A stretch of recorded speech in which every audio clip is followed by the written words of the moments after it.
Social Security Disability sent me a packet with a deadline that had already expired. Not almost expired, expired. And if I had missed it, they could have used that against my disability claim.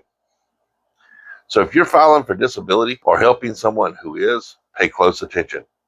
This is the kind of paperwork failure that can kill a case. I've been working on my disability process for about 120 days now. And today I'm going to show you one of the biggest breakdowns I've seen so far.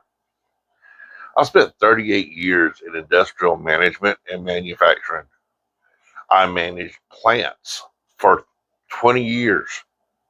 I've dealt with paperwork systems, quality control, deadlines, audits, production schedules, and accountability. And I'm telling you right now, this process would fail a basic quality control review. This is not just annoying. This is a case killer waiting to happen. Here's the timeline. On May 13th, I received an email that a packet had supposedly been sent to me. That packet did not arrive until June 1st. I had to contact my state representative to contact the Social Security Administration to try to find this packet. The deadline for that packet, May 27th. They're asking me to complete paperwork by May 27th when I didn't even have it until June 1st. That is not a normal delay. That is a broken process. In manufacturing, if critical paperwork showed up after the deadline, somebody would have been answering it for it.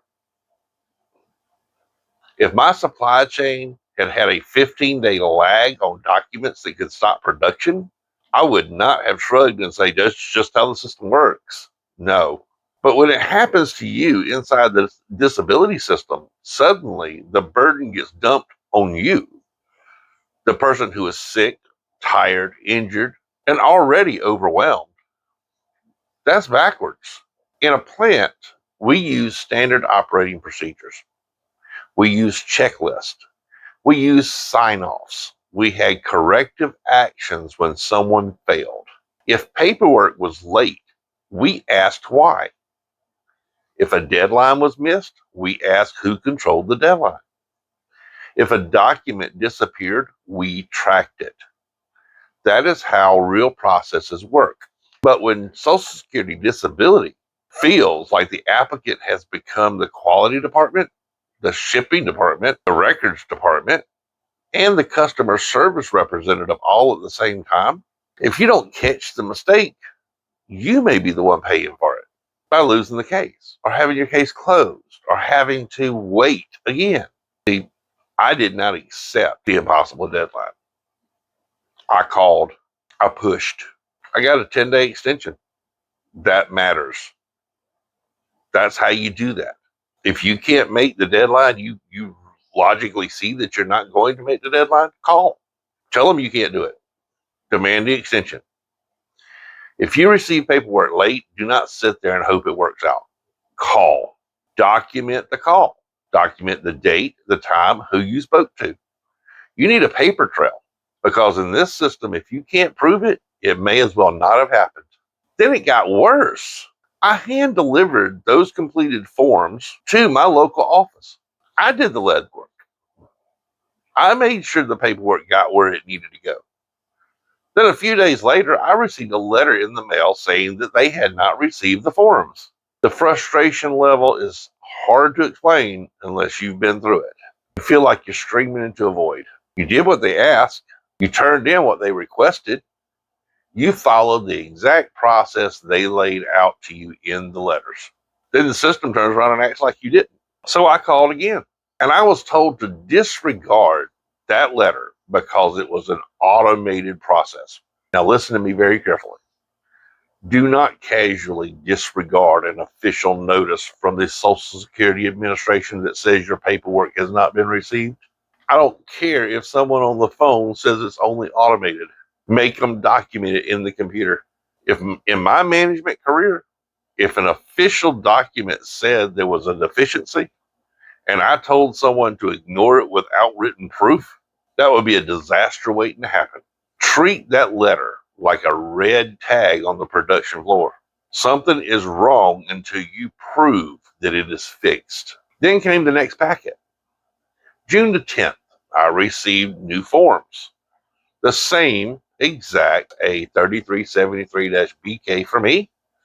And this time, I received an SSA 3380-BK for my wife. The deadline on it, June 12th, 42 hours. 42 hours from the time we received it into the time it needed to be back to their hands. These are not little forms. These forms matter. The 3373 is your function report. This is where they ask you your condition affects your daily life, your ability to function, your ability to sit, stand, walk, concentrate, finish tasks, count money, handle stress, and live a normal daily life. The 3380 is the third party function report. That is where someone close to you explains what they see. These are not throwaway forms. These are claim shaping documents. And they gave us 42 hours. That is not a normal paperwork request. That is a pressure test. If you're sick, exhausted, medicated, overwhelmed, that kind of deadline can break you. So here are 3 things I want you to take from this. Number 1, never accept an impossible deadline. If the packet arrives late, call the 800 number immediately.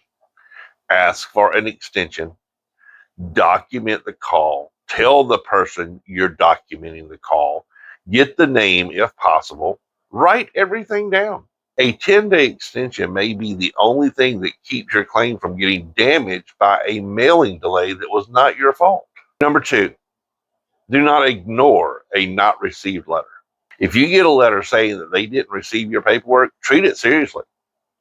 Do not rely on verbal reassurance alone. Call back again, check to make them track your paperwork, follow up with the paperwork, tell them exactly what you did with it, keep copies of it, keep envelopes, keep notes. All of that has tracking dates on it. If you hand deliver something, ask how it is logged in. Take photographs of it. I dropped mine in the Dropbox because that's what security told me to do, but I took a photograph of it. If you mail it, use tracking or certified mail when possible. If you can't afford it, put it in a mailbox, but take photos of you putting it in the mailbox. You are building proof. Number 3, use your postmarks as a shield. When I mailed my forms, the postmark was June 11th. That matters. It was due on June 12th. Well, guess what? I turned it over to a government agency that was stamped with a time and date stamp on June 11th. That postmark shows that you complied before the deadline. Do not just drop critical disability paperwork in a random mailbox and hope for the best. Don't do that.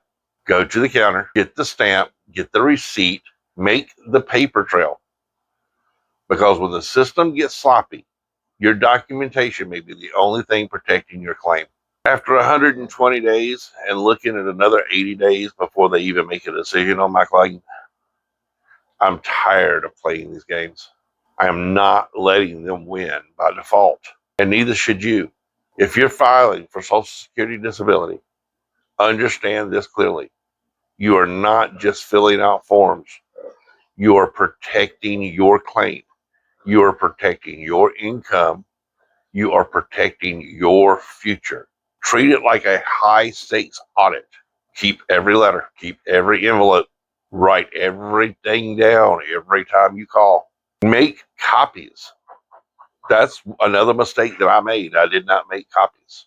And never assume that this system has your back, because one missed form, one bad deadline, one not received letter can become the excuse they use to show that you did not comply.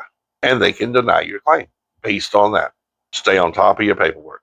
Protect your case and do not let a broken process take you out. Thank you for watching. If you like this video, give it a like. Subscribe to Grumpy Retirement. My name is David. This is Grumpy Retirement, and I thank you for watching today.